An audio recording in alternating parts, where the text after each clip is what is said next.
Tuhan, itu adalah penyembahan kami, khususnya kami malam hari ini ya Tuhan. Engkau menilik kami, kehidupan kami setiap hari, setiap detik 24 jam di hadirat-Mu. Tuhan, tenggelamkan kami di hadirat-Mu. Tenggelamkan kami di hadirat-Mu. Tenggelamkanku Bapa di dalam hadirat-Mu, di mana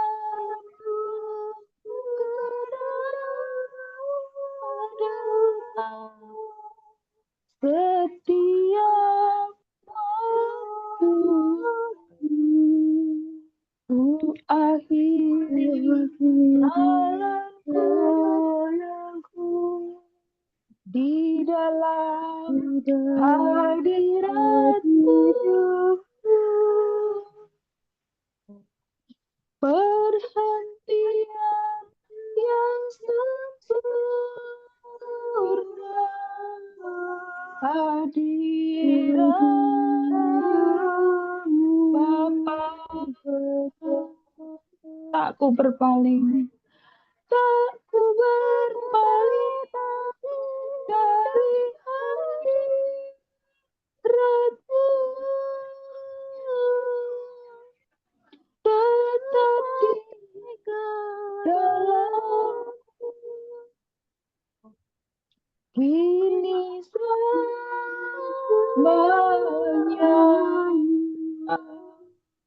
di hadirat-Mu. Tuhan ajarku jaga hadirat-Mu di dalam kekudusan kini selamanya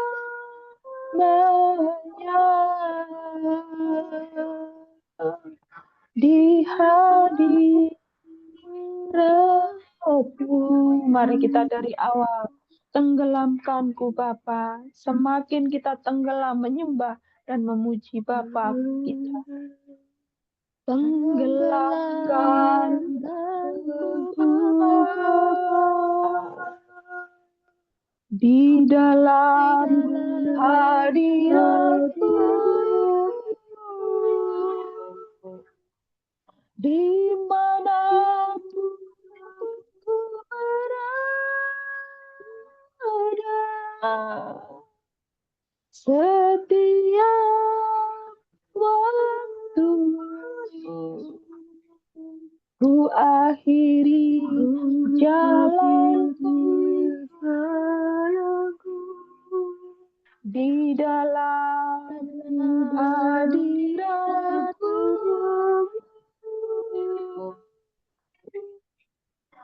Perhentian yang sempurna, hadirat-Mu Bapa. Aku berpaling dari hadirat-Mu,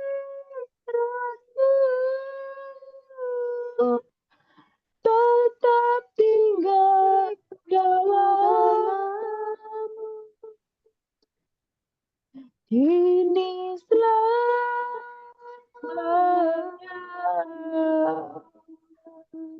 di hadirat-Mu.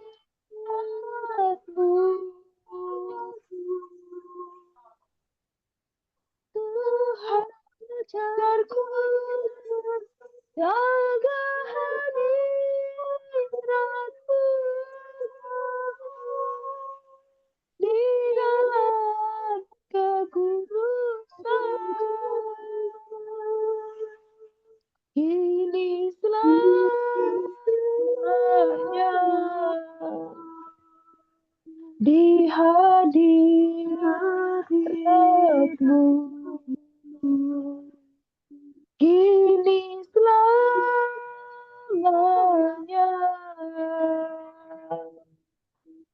hadirat-Mu. Kami mau jaga hadirat-Mu, Tuhan. Kami jaga hadirat-Mu. Ya Tuhan, kami tidak mau berpaling dari hadirat-Mu.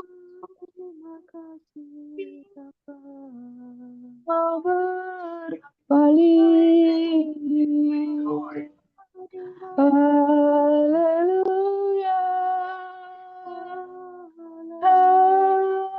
Haleluya. Kami menyembah. Kami menyembah dalam roh dan kebenaran.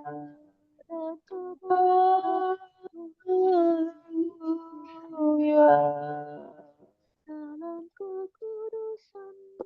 Pilih untuk jadi anakku. Aku yang berdosa, penuh jasa, hanya oleh anugerah kemurahan-Mu. Kau jadikanku ahli waris-Mu. Kehendak-Mu aku jadi sempurna. Hidup tak bercacat, tak bercela, agar ku layak duduk dalam kemuliaan-Mu, kerajaan Bapa di surga. Nyanyian hidup kami, Tuhan. Nyanyian hidup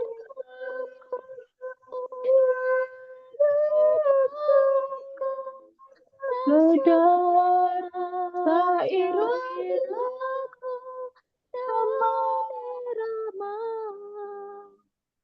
nyanyian hidupku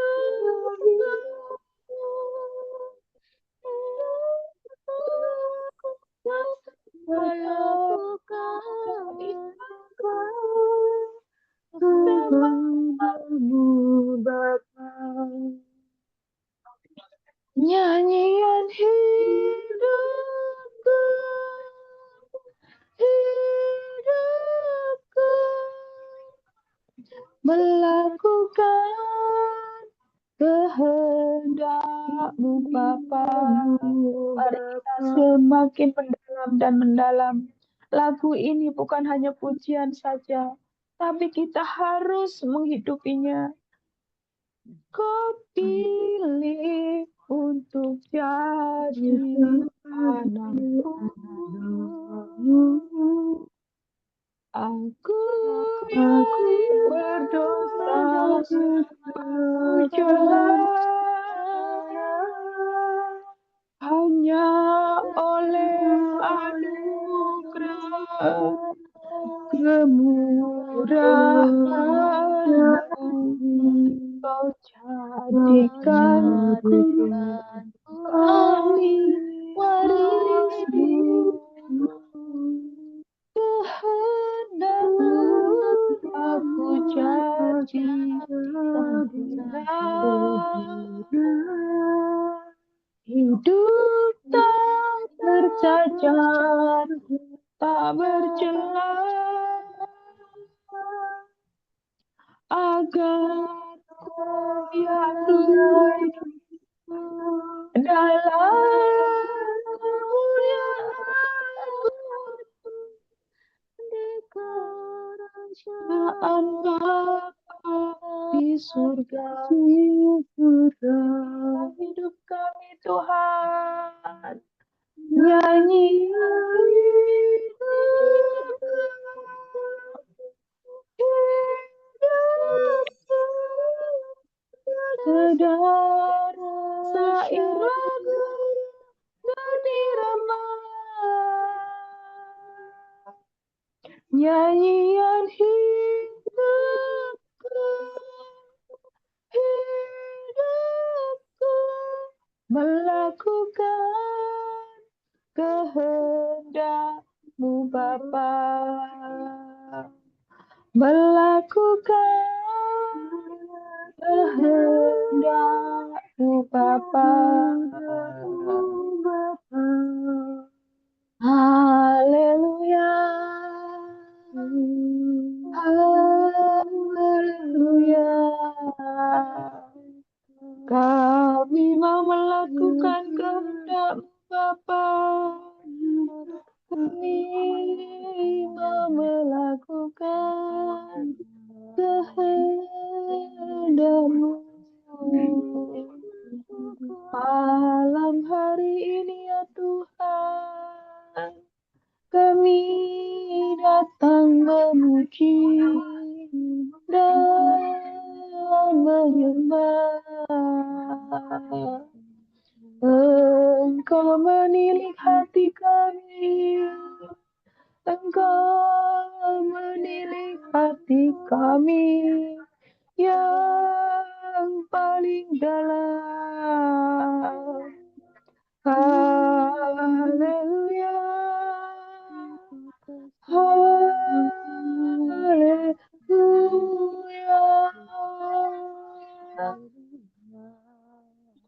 Nyanyian hidupku, hidupku, tak sekadar sair lagu dan irama.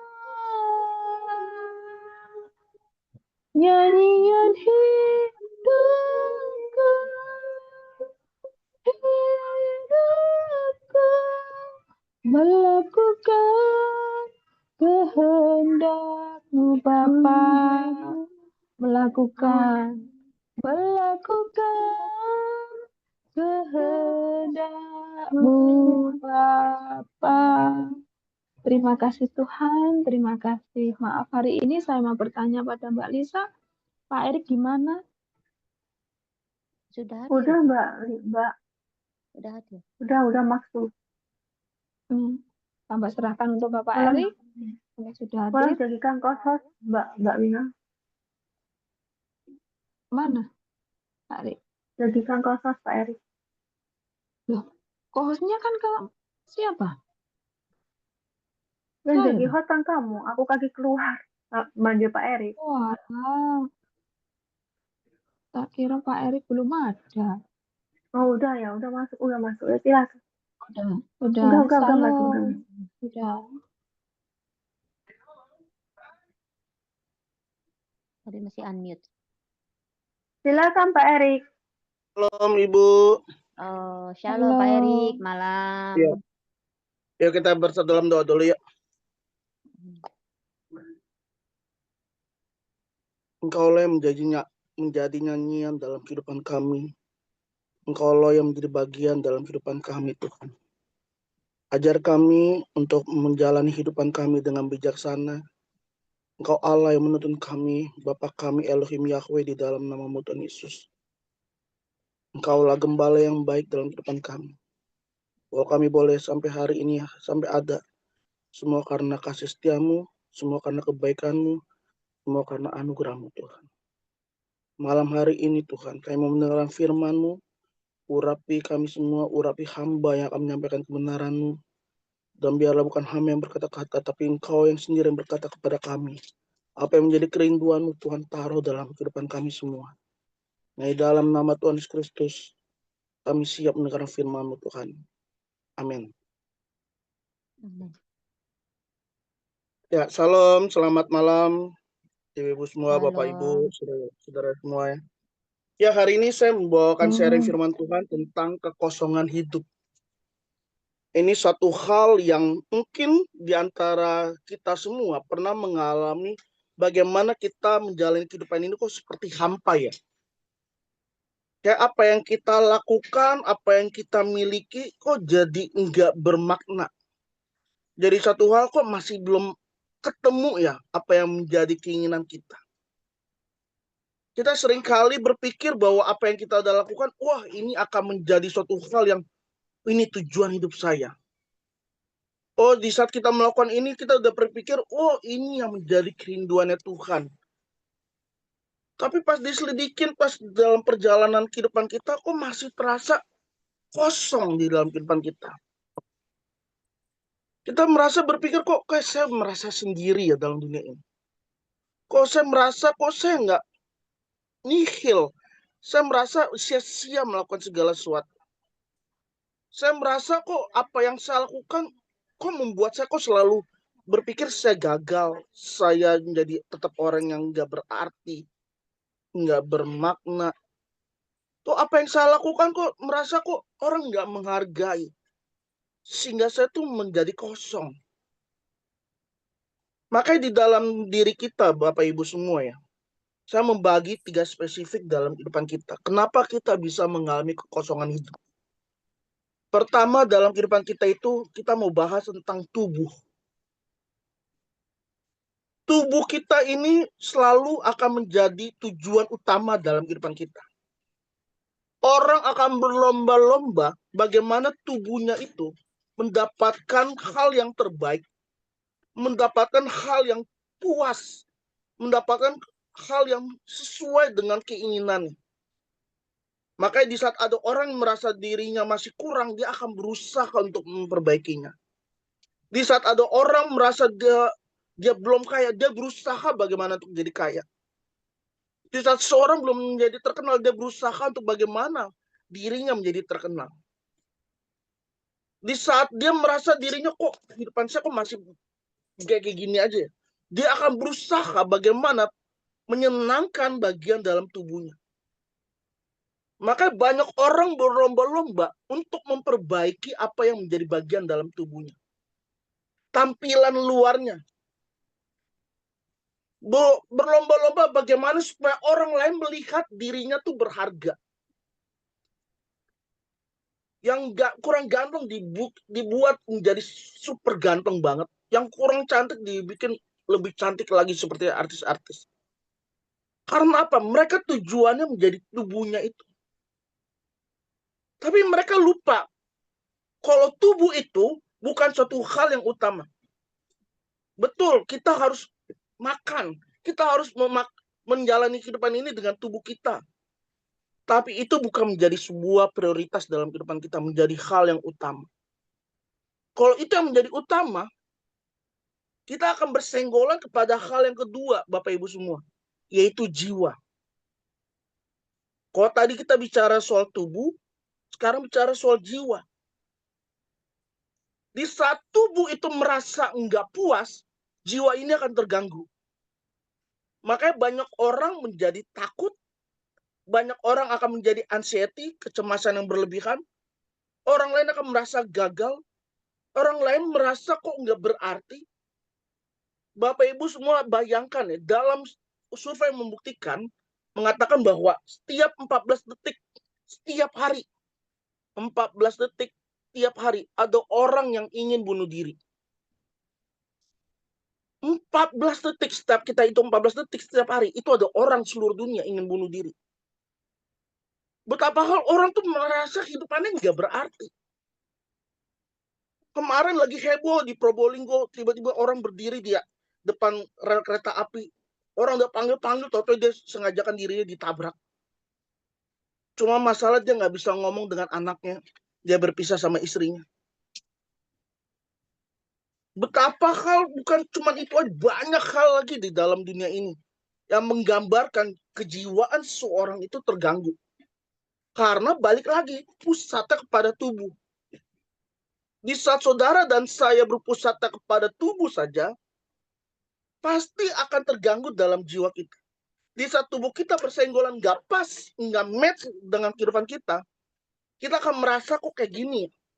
Kok kenapa aku gagal ya? Kok kenapa aku cemas? Aku takut ya? Kenapa aku khawatir ya? Kenapa kok aku bisa jadi marah ya? Kenapa kok aku bisa dendam ya? Menyatu semuanya. Karena tubuh itu di awal dari dasar dari semuanya. Kalau kita bukan pusatnya kepada tubuh, kita akan menjalani kehidupan ini dengan hal yang benar, pasti jiwa kita akan benar. Makanya nggak usah heran Bapak Ibu semua, sekarang lagi maraknya dengan orang mau konseling. Cari psikolog. Saya menangani Rehoboth Care. Berapa banyak tiap hari orang konseling. Tiap hari itu pasti ada yang konseling. Bukan hanya dari jemaat Rehoboth. Dari semua gereja mereka mau konseling di Rehoboth. Terbuka kami untuk semua orang. Berarti menandakan apa? Banyak orang-orang yang terganggu dalam jiwanya. Kenapa jiwanya terganggu? Karena tubuhnya. Tubuhnya salah penempatan diri. Karena dia berpikir, wah ini dengan saya kayak gini, oh saya akan dihargai orang. Oh kok saya kayak gini, oh saya akan berubah menjadi lebih ini. Kok saya kayak gini, manusia akan terus merasa nggak puas kalau tubuhnya menempatkan pada hal yang salah. Maka balik lagi pada hal yang ketiga Bapak Ibu semua. Tubuh, jiwa, dan terakhir roh. Makanya firman Tuhan bilang di dalam Yohanes 15 ayat 4, tinggallah di dalam aku dan aku tinggal di dalam kamu. Berarti ajakan Tuhan itu benar bahwa manusia itu harus menyatu sama penciptanya. Karena Bapak Ibu dan saya semua itu adalah ciptaan Tuhan. Dalam diri kita ini ada ruah. Oh di dalam Kejadian dihembuskan nafas Allah. Ruah, roh Tuhan dihembuskan. Berarti ada suatu hal yang berbeda ciptaan Tuhan dengan ciptaan yang lain. Manusia dengan ciptaan yang lain itu berbeda. Bintang, galaksi, bulan, matahari, bahkan hewan, tumbuhan yang diciptakan Tuhan berbeda dengan saudara dan saya. Saudara dan saya itu ada roh Tuhan. Makanya di saat seorang belum menemukan Tuhan dalam kehidupannya, pasti jiwanya terganggu. Pasti kehidupannya enggak tenang. Pasti kehidupannya akan terus mencari apa yang belum ketemu. Makanya Albert Einstein bilang di dalam diri manusia ada satu ruang yang nggak bisa diisi oleh apapun. Yaitu hanya penciptanya sendiri, yaitu Tuhan. Makanya banyak ada orang pinter banget. Dia berpikir pinter itu akan bisa menguasai segala. Tapi berapa banyak orang yang pinter bunuh diri. Kalau orang mengejar ketenaran artis, jadi orang ternama, berapa banyak artis yang bunuh diri. Kalau orang bilang kekayaan bisa mengalahkan semuanya, berapa banyak orang yang kaya akhirnya juga menghabiskan kehidupannya dengan tragis. Berarti letak dalam kehidupan kita bukan pada kayak gitu. Maka Tuhan berkata semuanya itu akan ditambahkan kepadamu. Carilah kerajaan Allah, maka semuanya itu akan ditambahkan kepadamu. Berarti yang Tuhan inginkan untuk saudara dan saya untuk mencari Tuhan. Mencari kerajaannya, mencari keinginan Tuhan. Makanya Pak Eres selalu mengajarkan kita tuh untuk selalu mencari Tuhan, melekat sama Tuhan. Hanya itu aja Bapak Ibu Saudara. Nggak ada yang lain. Yang bisa melekatkan diri kita itu ya kita sama Tuhan. Tapi persoalannya adalah bukan hal yang mudah untuk membangun hubungan dengan Tuhan. Setuju nggak Bapak Ibu? Berapa banyak orang untuk bangun pagi aja tuh pergumulan. Berapa banyak orang untuk berdoa aja tiap hari itu pergumulan. Berapa banyak orang yang datang ke gereja itu juga pergumulan. Semua orang bisa ke gereja. Tapi apakah benar-benar ke gereja dalam kehidupannya? Atau cuma mengisi sebuah kata ibadah di dalam kehidupannya. Oh, yang penting saya ibadah. Yang penting saya ke gereja. Tapi merupakan apa yang menjadi keinginan Tuhan dalam kehidupan kita. Makanya betapa pentingnya saudara dan saya harus membangun roh di dalam diri kita. Roh itu harus dibangunkan tiap hari. Bangun terus. supaya terjaga hubungan kita sama Tuhan. Supaya kita tahu apa yang menjadi keinginan Tuhan dalam kehidupan kita. Roh kita itu akan menjadi suatu hal yang luar biasa. Makanya saya mengagumi Daud di dalam Mazmur 138. 7. Ini tentang nyanyian syukur atas pertolongan Tuhan. Daud seorang raja yang sangat disegani, yang sangat dihormati. Bahkan sampai hari ini, bangsa Israel masih menghormati Daud. Makanya bendera mereka tetap bintang Daud. Seorang raja, dia menyadari bahwa enggak ada lain pertolongannya selain sama Tuhan. Makanya di dalam Mazmur 138 ayat 7 berkata, jika aku berada dalam kesesakan, engkau mempertahankan hidupku. Terhadap amarah musuhku, engkau mengulurkan tanganmu. Dan tangan kananmu menyelamatkan aku. Tuhan akan menyelesaikannya bagiku. Ya Tuhan, kasih setiamu untuk selama-lamanya. Janganlah kau tinggalkan perbuatan tangan. Itu yang Daud katakan. Makanya Daud selalu berkata gini, jangan biarkan rohmu jauh daripadaku. Itu satu hal yang mengerikan. Itu yang menjadi doa saya juga.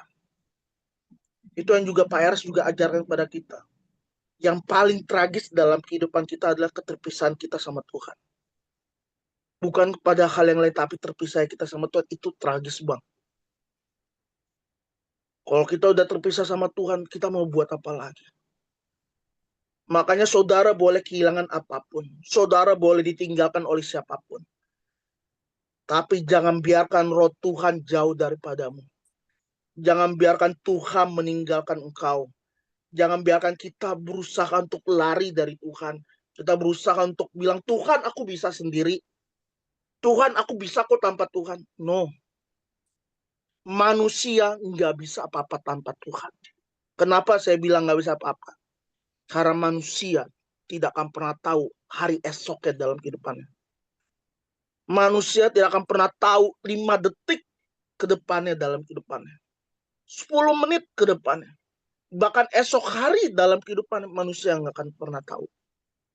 Bulan depan, hari depan, nggak ada yang tahu.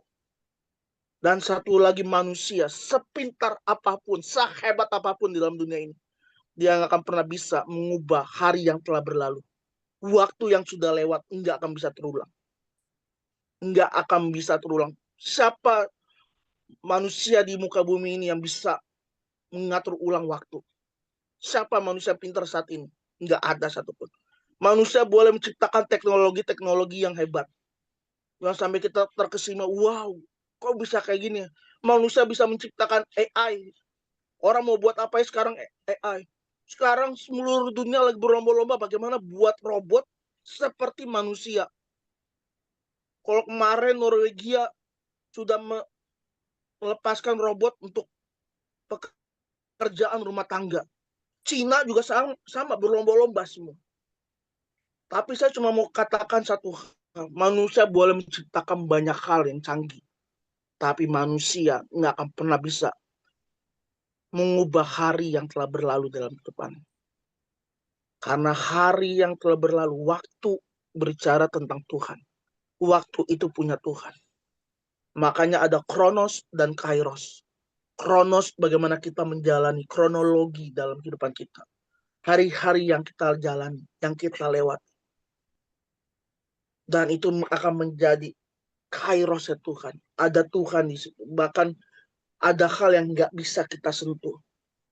Yaitu hari esok dan hari yang telah berlalu. Nggak akan pernah bisa. Saudara dan saya nggak akan pernah bisa mengubah apapun. Makanya saya sangat bersyukur Alkitab yang kita baca. Menggambarkan orang-orang yang berpegang teguh sama Tuhan. Orang-orang yang mempercayai Tuhan dengan segenap hatinya, dengan segenap akal budinya. Jauh di luar logika mereka. Mereka mempercayakan hidupnya sama Tuhan. Ayub, seorang yang sangat kaya, seorang yang sangat dipandang. Tapi di saat iblis berkata kepada Allah, coba lepasin pemagaran, perlindungan. Dia bisa nggak tetap memuji? Atau dia menghujat? Tapi pengenalan Ayub terhadap Allahnya adalah dia percaya bahwa segala sesuatu apa yang dia beri itu semuanya dari Tuhan. Tuhan yang memberi, Tuhan yang mengambil. Terpujilah nama Tuhan. Itu yang Ayub katakan. Makanya di saat dia kehilangan apapun, gak ada satupun dalam kehidupannya dia menyesali. Tidak ada satu kata pun yang dia terucap bahwa dia menghujat Allah. Dia menjelek-jelekan Allah. Sekalipun istrinya menyuruh Ayub untuk bilang menghujat Allah. Menghujat Tuhan.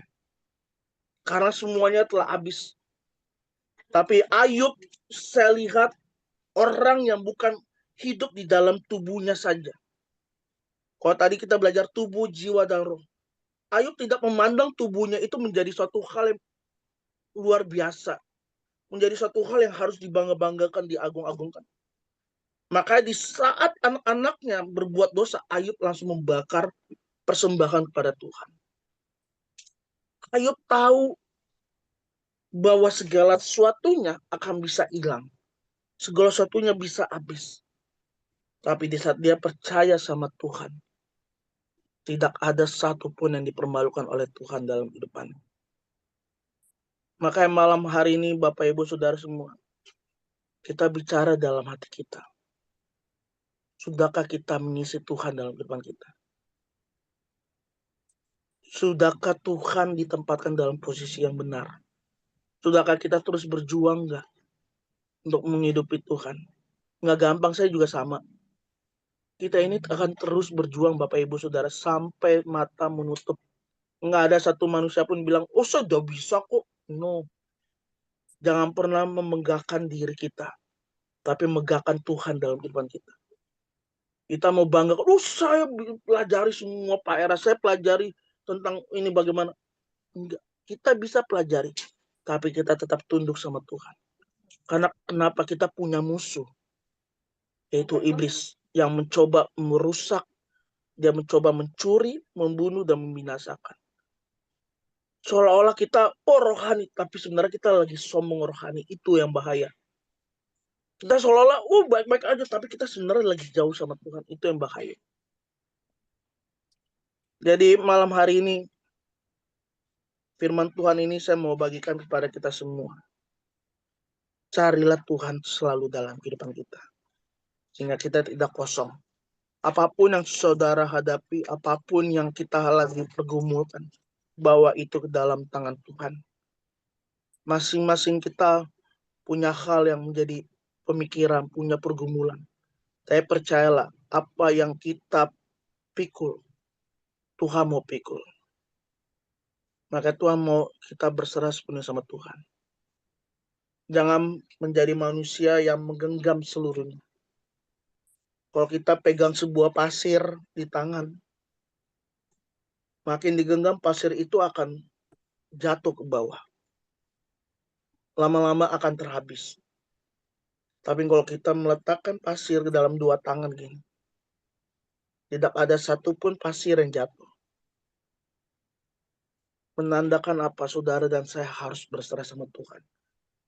Kita boleh memiliki di dalam kehidupan kita, tapi ingatlah itu semua karena anugerah Tuhan. Semua karena kasih-Nya Tuhan. Bukan karena kehebatan kita, bukan karena apa yang kita miliki, tapi karena Tuhan. Saudara dan saya harus sampai garis finish. Kita harus finishing well sama-sama. Kita harus sama-sama berjuang. Kalau hari ini saudara merasa lemah, cari Tuhan selalu. Kalau saudara hari ini merasa kok hati aku kok mulai kacau ya, jiwa aku kok nggak tenang, cari sumbernya, yaitu Tuhan. Jangan cari masalahnya. Cari masalahnya makin pusing. Benar nggak? Kita tuh kalau nyari masalah, hanya ketemu malah makin pusing. Kok kayak gini lagi ya? Kok nggak kelar-kelar ya? Ya ampun, kok kayak gini ya? Tapi semakin saya menyadar, saya harus cari Tuhan gimana ya? Ada ya tiba-tiba jalannya tuh hal yang nggak pernah kita duga. Makanya firman Tuhan bilang apa yang nggak pernah kita dengar, apa yang nggak pernah kita timbul dalam hati, itulah yang Tuhan sediakan bagi kita. Apa yang nggak pernah kita lihat, Tuhan sediakan bagi kita. bagi orang yang mengasihi Dia. Jadi saudara dan saya cari Tuhan. Kalau udah mulai kering, cari Tuhan. Pak, gimana caranya? Putar lagu rohani. Bawa atmosfer rohanimu di hadapan Tuhan. Terbangun terus. Kau udah mulai emosi, udah diem dulu. Tenang dulu. Minta pimpinan Tuhan. Karena saya yakin saudara dan saya sama. Kita punya roh Tuhan. Cuma masalahnya kita mau aktifkan atau enggak. Di sini saya berdiri bukan sebagai orang yang lebih pintar, lebih hebat daripada saudara. Enggak. Kita sama-sama berjuang kok. Kita sama-sama kok bisa jatuh. Kita sama-sama kok bisa bilang menyerah. Bahkan kita bisa menjadi seorang pengkhianat kok di hadapan Tuhan. Tapi yang membuat kita lebih dan lebih lagi sama Tuhan. Karena cinta kita terhadap Tuhan. Untuk kita mengasihi Tuhan. Yang membuat kita tetap karena kita selalu mau bergantung sama Tuhan. Itu yang menjadi pembeda. Itu yang menjadi pembeda antara orang yang mengenal Tuhan sama orang yang tidak mengenal Tuhan. Orang yang mengasihi Tuhan sama orang yang tidak mengasihi Tuhan. Jadi ini aja Bapak Ibu Saudara untuk firman Tuhan saya malam hari ini tentang kekosongan hidup. Biarlah ini menjadi perenungan untuk kita. Di saat saudara menghadapi kekosongan hidup, carilah Tuhan. Di saat saudara menemukan jalan buntu, carilah Tuhan. Di saat saudara mulai gelisah hatinya, mulai marah hatinya, mulai benci sama seorang, carilah Tuhan. Carilah maka engkau akan menemui. Ketuklah maka pintu akan dibukakan bagimu. Cari Tuhan selalu. Cari Tuhan. Sehingga kalau kita cari Tuhan, kita akan mendapatkan bagian yang terpenting dalam jiwa dan roh kita. Dan akhirnya Tuhan memenuhi segala keinginan dan kebutuhan kita. Ya kan? Tuhan akan memenuhi segalanya. Tapi cari Tuhan dulu. Cari sumbernya. Buat diri kita semakin melekat sama Tuhan. Yang lainnya itu bonus. Yang lainnya itu Tuhan kasih. Tuhan kasih kita kesehatan. Tuhan kasih kita berkat jasmani. Tapi yang terpenting, saudara dan saya harus melekat sama Tuhan. Itu aja. Tuhan Yesus memberkati Bapak Ibu, Saudara. Mungkin ada mau sharing. Terima kasih Pak Erik. Bapak Ibu Ya, siapa Bu. yang mau sharing ataupun mau bertanya sama Pak Erik? Dipersilakan. Mbak Lisa, Mbak Sarah, Bu Wina. Langsung todong aja Mbak Nina. Silakan langsung ya. Ditodong. Ditodong langsung. Terima kasih Pak Erik dan Ya, Mbak Bu. Nina atas kesempatannya. Kalau saya pribadi itu ya seperti Pak Erik tadi berikan kepada kami sarannya untuk kalau gelisah atau apapun itu mencari lagu rohani ataupun khotbah-khotbah terutama pada GSKI Rehoboth seperti itu. Di hati kita itu langsung tersentuh, kadang itu apa lagunya atau khotbahnya itu langsung ditik gitu. Nah tuh ditegur tuh gitu, mau apa lagi kamu gitu. Jadi kita itu mau marah mau apa itu langsung seperti kerupuk yang kena air jas gitu langsung. Nggak bisa marah jadinya. Kalau saya pribadi seperti itu. Jadi terima kasih Pak Erik, memang benar itu lagu-lagu Terima kasih, Bu. ataupun yang itu semuanya. Terima kasih. Terima kasih, Bu Wina. Iya, benar Sama-sama. Bapak Ibu semua. Kita tuh dengar lagu pujian penyembahan. Saya tuh nggak di kantor ya. Saya selalu dari awal saya start di kantor, saya selalu putar lagu penyembahan. Lagu-lagu well kita di Rehoboth. Dari lagunya, dari suaranya Bapak, dari suaranya Pak Roy, well lagi Bu Rani, wah semuanya deh. Jadi apa ya? Saya tuh terbangun terus. Kita terjaga. Tapi kalau kita nggak menjaga, waduh, bisa aja dalam hari-hari itu pasti kita tuh tergoncang lah, menurut saya. Karena kita nggak ada yang tahu hari-hari kita tuh seperti apa, ya nggak? Makasih Bu Wina. Tetap terus berjuang Bu Wina. Sama-sama.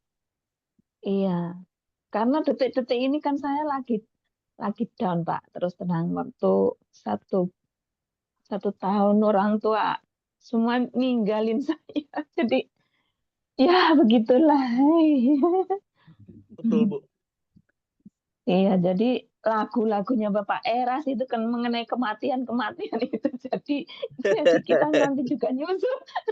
Jadi Betul. kita juga nyusul Betul. gitu. Ya sudah Betul. gitu, ikhlasin saja gitu. Pulang Ya Betul, Bu. duluan seperti ya Bu itu. Wina. Iya, itu orang tua saya dua-duanya pulang duluan. Iya, Nanti pulang duluan nanti nyusul. kita nyusul. Iya, nanti kita Iya. nyusul. Terima Kita kasih sebagai Mbak anak Nena pasti kan. Bu. Iya. Kita sebagai anak pasti kalau kehilangan orang tua tuh, aduh, udah pasti. Apalagi kalau Iya, orang tua itu yang kita meninggalnya sayang. itu nggak sakit, nggak apa, langsung kaget no, sing yang ditinggalin. Nggak ada sakit, nggak apa. Umur berapa Bu kemarin Bu orang tua Bu? 64 yang ibu, yang bapak Oh, itu masih muda. 70. Iya, saya anak pertama, jadinya kaget itu 1 tahun 2 orang. Aduh Tuhan, aduh seperti apa gitu. Jadi Untung Bapak dulu sudah atau Ibu dulu? bapak dulu, setelah itu ibu. Oh. Untung lagunya Bapak Eras itu mengenai mati. Jadi sudah. Jadi pas. Benar Bu. Ya, jadi sudah oke. Saya juga kalau misalnya saya berpikir yang kalau Tuhan nggak bawa saya kepada Pak Eras, saya juga bingung kali ya dalam menjalani kehidupan Iya, ini. Aduh, karena lagu-lagunya, khotbahnya Bapak itu mendarat bagi saya. Bukan orang yang teologi yang tinggi banget, yang sulit dimengerti. Tapi satu hal yang di kita tuh tergores langsung. Kita langsung, iya ini bener banget ya. Mungkin Bapak Ibu semua merasakan juga hal yang sama, ya kan? Dan ini yang selama ini kita cari, ya kan? Ini yang selama ini kita lagi butuhkan. Waktu ini singkat banget Bapak Ibu. Kadang-kadang saya selalu bilang sama istri saya, yang kira-kira siapa yang pulang duluan ya kita ya? Kamu sama aku. Cuman saya bilang aku mau sih aku duluan yang. Saya bilang sama istri saya mau saya duluan. Terus kalau saya meninggal tuh saya maunya nggak mau di rumah sakit. Saya nggak mau dalam keadaan kecelakaan. Saya nggak mau sakit jantung. Jadi saya udah bilang sama Tuhan, Tuhan kalau mau panggil saya jangan 3 hal ini ya. Saya cuma mau Tuhan kalau panggil saya cuma bilang sama istri saya mau di pangkuan dia, saya bilang yang makasih ya. Sudah terima kekurangan aku, udah selalu ada untuk aku, udah saya pulang. Kenapa Bapak Ibu saya bilang kayak gini Bapak Ibu? Karena ini nyata dalam kehidupan saya di opa saya, kakek saya. Opa saya tuh waktu itu, oma nih sakit nih. Opa saya duluan sakit. Opa saya sakit. Terus dia bilang sama kita semua satu keluarga, enggak. Dia panggil dirinya kan papi. Papi nggak mau meninggal di rumah sakit. Papi mau meninggalnya di rumah. Jadi meninggal di rumah, nggak di rumah sakit, nggak mau ini. Tuh kita pikir opa saya udah akan meninggal. Ternyata sembuh sampai umur 80. Dan tahu Bapak Ibu, pas dia mau pulang, dia mau meninggal, dia udah setrika kemejanya semua, udah setrika dasinya, udah semir sepatu. Kita langsung bilang, papi mau kemana? Mau pergi jauh. Terus opa saya bilang ke papa saya, Les, jangan jauh-jauh, pulangnya jam berapa pulang kerja? Jangan lama-lama ya, papa mau pulang nih, mau pergi. Wah kita bingung, gereja bukan hari, ini waktu itu kejadiannya Selasa, gereja kan hari Minggu kan. Ini udah jasa disiapin, sepatunya semua disiapin. Tiba-tiba opa saya masuk ke kamar, Bapak Ibu semua. Tiba-tiba opa saya cuma lempar sabut tangan. Lempar sabut tangan ke atas, terus dia ambil gini, hilang, meninggal. Jadi saya langsung berpikir, ya ampun Tuhan enak banget ya meninggal kayak gitu ya. Makanya saya udah bilang sama Tuhan, Tuhan saya nggak mau, kalau Tuhan mau panggil saya nih, jangan bikin susah orang. Saya nggak mau di dalam rumah sakit. Saya nggak mau kecelakaan. Jangan di semua orang shock. Saya nggak mau juga jantung. Ntar orang kaget semua, jantungan. Nggak mau. Saya mau cuman kalau ada waktu saya mau habis, mau berakhir, udah Tuhan kasih tahu saya langsung siapkan diri. Saya maunya kayak gitu. Ya dong, kenapa saya bilang kayak gini Bapak Ibu? Kehidupan kita ini yang punya Tuhan kok. Siapa yang mengatur kehidupan kita? Tuhan. Tuhan udah tahu kok kita kapan meninggal ya. Tuhan tahu kapan kita lahir. Tuhan tahu kita akan ketemu dengan siapa. Tuhan tahu kok. Tuhan yang merencanakan semuanya. Tuhan yang mengontrol segalanya. Cuma masalah kita masih ragu. Tuhan pegang semuanya nggak kendali kehidupan saya. Kadang-kadang kita yang mau pegang semuanya. Kita mau ngatur semua kehidupan kita. Kita lupa bahwa kita tuh semuanya Tuhan yang ngatur. Gitu. Nggak ada yang lain. Ya kan? Maka itu yang saya dapat pelajaran Bapak Ibu semua. Waduh, saya nggak mau meninggal kayak gini aja. Iya dong, karena Tuhan kan tahu kapan kita pulang ya kan. Dia udah rencanakan semuanya kok. Ya gitu Bu Wina. Tetap terus kita berjuang Terima kasih. sama-sama untuk sampai Tuhan memanggil kita sampai kita pulang kembali. Amin. Sampai menutup mata. Ya kan. Itu lagunya. Iya, iya. Sampai Sampai apa gimana mati lagunya? di surga, ku tetap tinggal Di di hadiratmu. aduh enak banget. Ya, lagi jadi nyanyi saya. Iya, Mbak Lisa, gantian. Iya, Pak Ya, Mbak Nina Mbak Lisa gantian. yuk. Erik. Sukanya lagunya Pak Eras yang ini, Pak Erik. Beriku hati mengasihimu itu loh, Pak Erik. Enggak, tiap hari satunya nih. Sebab gini ya, enggak tahu kenapa kayaknya kadangku kan gimana ya, kayak saya ku kalau punya masalah kadangku kayak dong Pak Erik. Kadang dong itu terus ntar kayak gimana ya? Ya bukannya meragukan Tuhan, cuma kadangku saya aku kayak merasa malu kok misalnya menghadap Tuhan kok masa menghadap kamu selalu punya masalah si Tuhan gitu. Bukan. Jadi mungkin agak kayak perasaan sombong gitu ya. Kayaknya kok kayak ya seperti Pak Erik bilang mungkin kayak apa kok menganggarkan diri sendiri sebenarnya bukan kayak cuma perasaan kok malu Tuhan masa saya selalu gagal kok punya masalah saya aku pengennya sukanya saya dalam keadaan senang saya hampirin kamu gitu makanya saya sekarang ku fokusnya kayak gini beriku hati mengasihimu menghormatimu takut gengar semestinya itu sekarang Pak Erik tiap hari sekarang lagunya aku kayaknya aku bener ya keganggu kalau saya ini kalau punya masalah aku langsung ingat sama lagunya Pak Eras. Oh ini kok ini pas banget ya sama saya. Ini kok pas baru bisa menghayati loh. Lagunya Pak Eras ku bener seperti kehidupan kita sehari-hari Pak Erik. Pak Erik. Kayak Puji jadi Tuhan, Bu. bener ya Pak Eras bilang itu lagu kayaknya pengalaman Pak Eras sendiri. Saya rasa emang bener ya. Sebab apa yang saya alami ku kadang langsung saya ingat loh ini kok lagunya Pak Eras ini, lagunya Pak Eras ini gitu. Waktu itu dulu kakak saya meninggal itu ya Pak Erik ya. Saya kau gak kibel dari keluarga saya. Ini kakak kamu meninggal. Saya waktu itu kan di tim ya juga ngomong ya. Kakak saya meninggal itu. Langsung keringat lagunya Pak Eras yang ini. Hari terakhir itu. Oh, bapakku itu. Iya. Aduh, itu tiap hari saya juga nangis. Ya Tuhan, buat aku punya hati yang langsung siap, yang gimana ya bisa berkenan. Ya itulah Pak Erik. Sama seperti Pak Erik, saya juga pengen kalau meninggal saya juga nggak jangan kecelakaan lah, jangan nyusahin orang. Kalau bisa jangan terlalu tua lah. Kalau anak suami udah cepet meninggal cari Betul. Kalau kalau terlalu terlalu tua Bu, kalau terlalu tua meninggal teman kita udah nggak ada Bisa. semuanya. Teman seangkatan udah nggak ada. Tapi Bu Lisa, Iya. kita tuh Tuhan tuh sebenarnya seneng dengan kita tuh dalam keadaan lagi hati yang hancur, hati yang penuh dengan kesedihan.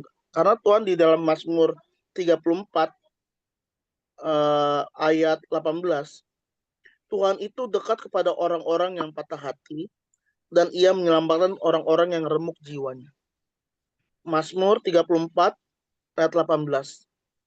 Tuhan itu dekat kepada orang-orang yang patah hati, dan ia menyelamatkan orang-orang yang remuk jiwanya. Berarti menandakan Tuhan itu senang kok bergantung sama dia. Maka di dalam Yeremia, terkutuklah orang yang mengandalkan manusia, tetapi diberkatilah orang yang mengandalkan Tuhan. Berarti Tuhan itu mau kita tuh bergantung sepenuhnya. Kayak seorang anak, dia cuma tahu orang tuanya doang yang bisa membuat dia hidup. Ya kan, waktu kita masih anak-anak, kita kan cuma taunya minta uang makan, uang jajan doang kan. Kita taunya kita bisa hidup aja, bisa makan, makanan udah tersedia, udah semua. Waktu kita anak-anak mana pernah sih kita mikirin hal-hal yang berat, ya kan? Yang kita pikirkan cuma main, belajar, sekolah, udah habis itu kehidupannya nyantai aja. Nggak banyak drama pas mulai dewasa dan mulai tua kan. Nggak ada dramanya kan kalau dulu kan dari kecil kan. Tapi itulah anak-anak. Dia tahu orang tuanya akan mencukupi segala kebutuhan. Dia tahu orang tuanya akan berusaha kerja keras untuk anak-anaknya. Kita waktu kecil kan kita nggak pernah tanya ke orang tua kita, "Pak, masih ada uang, Pak? Mah, kurang berapa uang?" Nggak ada kan? Ada di sini Bapak Ibu dari kecil udah tanya kayak gitu ke orang tua? Nggak ada. Saya yakin juga walaupun ada, 1 banding berapa juta orang lah. Kita waktu kecil kan kita nggak tahu, tiba-tiba kita minta kepada orang tua, tahu udah ada aja. "Ma, minta 10.000, ma, minta uang dong, ma." Oh, dulu kan masih 2.000, 5.000 kan. "Minta uang, ma." Ada, dapat uang. "Pak, minta beliin ini dong." Ada mainan. Kita nggak pernah bertanya, "Papa bisa beli mainan untuk aku nggak kayak gitu? Harganya segini." Nggak pernah kita tanya. "Mama, aku mau beli kayak gini mainan, Mama sanggup nggak?" Nggak pernah kita tanya. Tapi kita sebagai anak, kita tahu bahwa orang tua kita, di saat kita minta, pasti akan mencukupi. Pasti kita akan diberi. Itulah gambaran kita sama Tuhan. Di saat kita meminta sama Tuhan, Tuhan pasti akan beri. Mintalah maka kamu akan diberi. Itu bukan perkataan saya loh, tapi perkataan Tuhan sendiri. Berarti menandakan apa? Tuhan tuh mau bergantung sama kita. Tuhan mau bergantung kehidupan kita sama dia, bukan kepada hal yang lain. Makanya percayalah kepada Tuhan dengan segenap hatimu dan dengan segenap akal budimu. Manusia dewasa sulit untuk mempercayai Tuhan karena akal budinya. Itu yang saya mau bilang kepada Bapak Ibu Saudara semua. Betul nggak? Manusia dewasa kita ini, kita sulit mempercayai Tuhan dengan akal budi kita. Kita percaya nih dari hati nih. Oh, saya percaya Pak Erik, Tuhan Yesus itu yang memberikan kita keselamatan. Oh, Tuhan itu baik. Tapi di saat ada masalah, seringkali tuh akal budi kita tuh kita pakai bener-bener. Ini nggak mungkin lah Tuhan. Tuhan kok aku kayak gini terus. Aduh, kok Tuhan gimana? Akal budi kita yang membuat kita tuh akhirnya nggak mempercayai Tuhan dengan segenap hati, dengan segenap akal budi. Maka sulit. Makanya saudara dan saya itu harus mempercayai Tuhan dengan segenap hati dan segenap akal budi. Akal budi itu di luar logika kita sebagai manusia. Di luar logika. Seringkali manusia dewasa kita bermain dengan logika. Ini bisa nggak? Kita akan menjadi seperti orang yang seolah-olah menjadi seorang yang ahli. Ahli dalam matematika, dalam kehidupan. Oh, kita tahu banget. Oh, ini kayak saya hitung kayak gini, ntar gini ya. Oh, ntar akan terjadi gini ya. Oh, saya nggak mau kayak gini. Seringkali kita mau menjadi sutradara dalam kehidupan kita. Tapi Tuhan itu lebih dahsyat dari segala hal yang kita rancangkan. Tuhan itu memberikan rencana kita itu jauh dari apa yang kita pikirkan. Makanya untuk mempercayai dia itu dengan segenap hati dan dengan segenap akal budi. Itu doang Bu Lisa.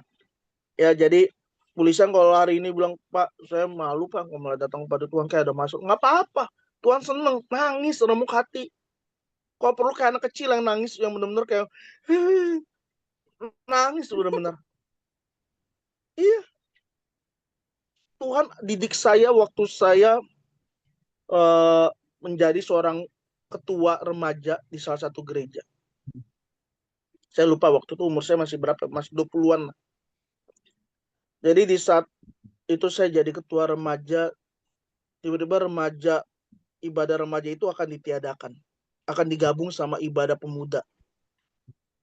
Wah itu Bu, Pak, itu saya tuh rasanya kayak mau kehilangan sesuatu. Kita tahu ya, kalau kita kayak merasa kayak mau kehilangan tuh kayak sedih banget ya. Saya sampai nggak bisa tidur, bangun tiba-tiba jam 2, saya langsung doa cari Tuhan. Saya doa, saya nangis, saya menyembah Tuhan, saya nangis. Saya cuma bilang sama Tuhan gini, Tuhan tahu hatinya Erik. Tuhan tahu kok tujuan Erik kok di sini.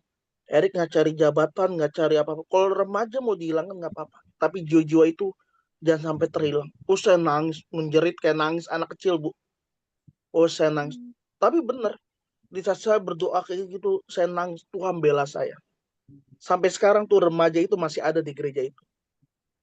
Karena saya apa? Saya berperkara sama Tuhan. Melihat generasi demi generasi. Saya nikmatin nggak remaja di zaman sekarang? Nggak bisa. Saya udah tua. Tapi generasi mereka itu akan menjalani dan bertemu dengan Tuhan. Itu yang menjadi tujuan saya. Jadi kalau hari ini Bapak Ibu semua ada di hati, nangis aja sama Tuhan. Nggak usah malu. Kalau perlu curahkan semua air mata, air hidung, semuanya deh. Nangis semuanya sampai nangis-nangis deh. Karena Tuhan mau kita hancur hati, remuk jiwanya. Itu yang Tuhan cari. Tuhan nggak cari orang yang sombong dan bilang, aku bisa kok Tuhan. Enggak, aku bisa. Aku kuat kok. Enggak. Kita kuat karena Tuhan. Kita bisa menyelesaikan segala sesuatu karena tangan Tuhan yang menuntun. Itu doang Bapak Ibu. Ya Bu Lisa ya, semangat ya. Kalau mau nangis, nangis aja di hadapan Tuhan. Jangan ragu-ragu. Umur itu bukan penghalang, tapi hati kita. Seperti anak kecil yang datang sama Tuhan yang nangis, Tuhan, Bapak, ini aku mau dong. Nah, itu yang Tuhan mau. Terima Itu kasih. Bu Lisa, Ibu-ibu semua. Mbak Sarah, ada yang mau share? Shalom Pak Erik, salam kenal. Nama saya Halo. Sarah dari Nah, tadi dari Mbak Wina, Celisa, juga ke Pak Erik ya. Tadi untuk Mbak Wina menambahkan aja, di saat kita ini kehilangan sesuatu atau tidak memiliki sesuatu di dunia itu, tadi kan bilang Bapak orang tua dua-duanya udah diambil Tuhan duluan gitu kan. Nah, disitulah kita rasanya tidak memiliki sesuatu kan yang berharga untuk kita ini, saat ini kita masih muda, masih bisa bekerja. Mimpi kita kan orang tua melihat kita masih sukses, maksudnya dalam arti sukses kan ada level tertentu ya, gitu kan. Nah, itu orang tua masih bisa menikmati. Kita ya, orang tua sudah diambil, itu emang rasanya ya sesuatu lah gitu. Nah, bagi yang mungkin orang tuanya masih ada, tapi ada yang Tuhan izinkan sesuatu yang berada di depan itu diambil atau dipisahkan dari kita. Tapi di saat itulah, kalau aku merasakan di saat aku tidak memiliki sesuatu apapun rasanya di dunia ini, benar-benar aku bisa memindahkan apa yang aku harapkan di dunia ini. Lebih gampang memindahkan hati kita ini, benar-benar seperti firman Tuhan yang khotbahnya yang Bapak Rohani kita ajarkan, yaitu memindahkan hati kita ke bumi yang baru, langit yang baru. Gitu. Itu aku merasakan sekali ya. 2006, 2007, 2009 kalau nggak salah ya. Antara itu aku mengenal khotbahnya Pastor Iras. Gitu. Dan itu perjalanan hidup saya rasanya sangat berharga. Aku merasa nggak punya sesuatu. Ya, kalau Mbak Wina kan ditinggal orang tuanya, proses saya mungkin lebih apa ya? Menurut ukuran manusia sangat pahit, gitu. Tapi saya bisa memindahkan hati dan aku bisa bahagia, sukacita. Kayak aku bisa mengibaratkan kehidupanku itu bisa kayak seperti anak panah yang lepas dari busurnya. Aku sangat mencintai apa yang ada di dalam kehidupanku, proses gitu ya, itu bisa bersuka cita, gitu. Karena apa, perbuatan kita itu ada upahnya di hadapan Tuhan gitu. Jadi berbuat sesuatu yang menyenangkan hati Tuhan, itu yang aku rasakan gitu. Dan kalau Celisa tadi bilang kan, oh iya, aku rasanya mampu kok gitu, masa aku membawa beban atau membawa hancur hati ke hadapan Tuhan gitu. Mungkin ada kalanya kita harus mengerti kekuatan kita, apa yang kita miliki, apa yang ada di dalam hidup kita itu semuanya milik Tuhan. Kita ini seperti kapuk kapas yang mungkin disebul gitu aja, dihembusin gitu bisa terbang gitu. Itu bisa membawa hati kita ke hadirat Tuhan lebih, Bapak apa yang aku punya di hadapan Tuhan, apa yang kita punya di kehidupan itu tidak ada yang berarti kecuali Tuhan. Gitu. Aku mengarahkannya kehidupan aku ke situ. Gitu. Dan kita bisa lebih tulus datang ke hadirat Tuhan itu kayak anak kecil, bener kayak anak kecil seperti Pak Erik cerita itu. Itu. Ya, itu aja. Terima kasih Pak Erik untuk kesempatannya untuk bersaksi ya. Proses saya juga sakit, Mbak Wina, Celisa. Gitu. Oke, Terima Tuhan kasih Bu berkati Sarah. untuk semuanya. Ibu, Nah, tetap semangat. Ibu, Bapak, saya izin pamit duluan ya. Saya mau ada urusan lagi. Saya izin pamit. Oke, Tolong terima ditutup kasih. Ditutup aja Bapak. dalam doa dulu ya. Ditutup aja sekarang. Iya. Ya. Terima kasih Bapak di surga. Terima kasih Elohim Yahweh di dalam namamu Tuhan Yesus. Terima kasih untuk firman-Mu malam hari ini. Biar firman-Mu boleh menjadi kekuatan yang baru bagi kehidupan kami. Boleh berakar, bertumbuh, dan berbuah dalam kehidupan kami. Pakai kehidupan kami menjadi pribadi yang melekat sama Tuhan, menyenangkan Tuhan setiap saat dalam kehidupan kami. Terima kasih Tuhan, dan biar hidup kami selalu diisi oleh kebenaran-Mu, diisi oleh kasih-Mu Tuhan. Semakin hari kami semakin melekat kepadamu Tuhan. Hanya di dalam nama Yesus kami bersyukur. Amin. Amin. Terima kasih. Terima kasih, kasih Pak Pak Erik. Terima kasih Bapak buat Ibu. firman. Selamat malam Terima semuanya. kasih Pak semuanya. Hadi, selamat malam. Mau foto? Foto. Foto? Ada mau foto? Boleh? Selagi saya ada di sini. Mbak Wina foto. Sudah difoto. Udah. Siapa yang ambil? Kayaknya biasanya Mbak Wina udah foto. Bentar aku foto ya. Bentar, aku foto lagi. Bu Yosef lagi buka, Bu Yosef lah. Mana? Bu Bentar. Yosef buka. Bentar ya. Aku foto lagi ya. Yuk. 1, 2, 3. Oh. Bye-bye. Terima kasih Bapak Ibu, Tuhan memberkati. Oke. Terima kasih Pak Erik. Pak Terima Erik. kasih. Malam. Bye.